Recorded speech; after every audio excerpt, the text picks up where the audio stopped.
नमस्कार।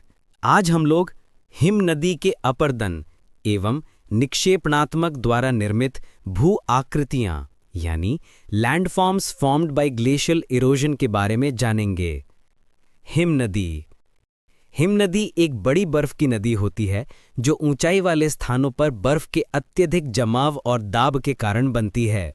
जब ऊंचाई वाले स्थानों पर बर्फ लगातार जमा होती जाती है और उसका भार बढ़ जाता है तो वह नीचे की ओर धीरे धीरे बहने लगती है। यही बहती हुई बर्फ हिमनदी कहलाती है। एक हिमनद बर्फ एवं हिम का बड़ा ढेर होता है जो अपने एकत्रीकरण के स्थान से शनैः स्थल की ओर गतिशील होता है। A glacier is a mass of snow and ice that moves slowly over the land away from its place of accumulation. A glacier is a mass of ice and firn formed by recrystallization of snow and meltwater, which lies entirely or largely on land and gives evidence of either present or former movement. U आकार की घाटी। हिमानी द्वारा घाटियों की रचना नहीं होती, अपितु पुरानी घाटियों का रूप परिवर्तन अवश्य होता है। ज्यों-ज्यों हिमानी घाटी में आगे बढ़ती है, त्यों-त्यों शैलें घिसती जाती हैं और शैलबाहों के अग्रभाग एवं तीव्र धारें घिस-घिस कर चिकनी और सीधी हो जाती हैं। वी आकार की घाटियां जो जलधारा की प्रक्रिया से बनी थी, वह यू आकार में बदल जाती हैं। इन्हें यू आकार की घाटी कहते हैं। इस चित्र को देखें। लटकती घाटी। जब हिमनद की मुख्य घाटी के तल से उसमें मिलने वाली सहायक घाटियों के तल अधिक ऊंचे होते हैं तो सहायक घाटियां मुख्य घाटी पर लटकती हुई प्रतीत होती हैं। इसी कारण से उन्हें लटकती घाटी कहते हैं। सर्क। हिमनद की घाटी के शीर्ष भाग पर एक अर्धवृत्ताकार या आराम कुर्सी की तरह आकृति वाला विशाल गर्त होता है जिसका किनारा खड़े ढाल वाला या अवतल होता है। इसे सर्क या हिमगर्त भी कहते हैं। एरिट। किसी पर्वत के दोनों ओर सर्क के विकसित होने से मध्य का भाग अपर्दित होकर नुकीला हो जाता है जिसे एरिट कहते हैं। इस चित्र को देखें। हॉर्न।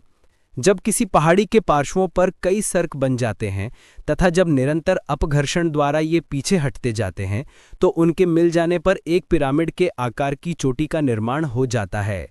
इस तरह की नुकीली चोटी को हॉर्न या गिरिश्रिंग कहते हैं, जैसे स्विट्जरलैंड में आल्प्स पर्वत पर स्थित मैटरहॉर्न। राशमुटोने। हिमानीकृत क्षेत्रों में हिम अपर्दित शिलाएं दूर से देखने पर ऐसी दिखती हैं मानो मुलायम ऊन वाली भेड़ें बैठी हैं। इन्हें भेड़ पीठ या राशमुटोने कहते हैं। फियोर्ड तट। फियोर्ड तट समुद्र की लंबी, संकरी और गहरी खाड़ी होती है जिसके दोनों ओर ऊंची चट्टानें दीवार होती है और ये ग्लेशियरों द्वारा बनाई गई हिमनदी घाटियों के समुद्री जल से भर जाने के कारण फियोर्ड का निर्माण होता है, जैसे नॉर्वे, ग्रीनलैंड आदि। हिमानी द्वारा निक्षेपणात्मक निर्मित भू आकृतियां। एस्कर। हिमानी जलोढ़ निक्षेप द्वारा निर्मित स्वरूपों में एस्कर सर्वाधिक महत्वपूर्ण होते हैं। हिम के पिघलने से प्राप्त जलधाराओं द्वारा मलबा के निक्षेपण से निर्मित एस्कर लंबे, संकरे कटक रिजेस होते हैं जिनके किनारे तीव्र ढाल वाले होते हैं। केम। हिमनद के अग्रभाग पर हिम के पिघलने के कारण कुछ मलबा का निक्षेप ढेर के रूप में या टीले के रूप में हो जाता है। इस तरह के टीलों को केम कहा जाता है। केम के किनारे तीव्र ढाल वाले होते हैं। केम की रचना रेत तथा बजरी यानी ग्रेवल द्वारा होती है। हिमोड़।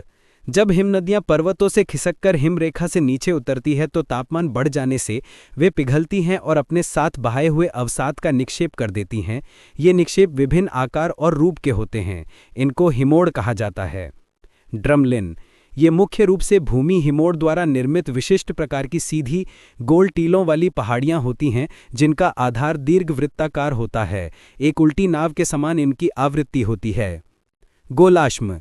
ये गोल पत्थर आकार वाले चट्टानी अंश होते हैं जिनका परिवहन इनकी उत्पत्ति के स्थान से अत्यधिक दूरी पर गतिशील हिम द्वारा किया जाता है तथा भिन्न प्रकार की चट्टानों वाले क्षेत्र में निक्षेपण किया जाता है।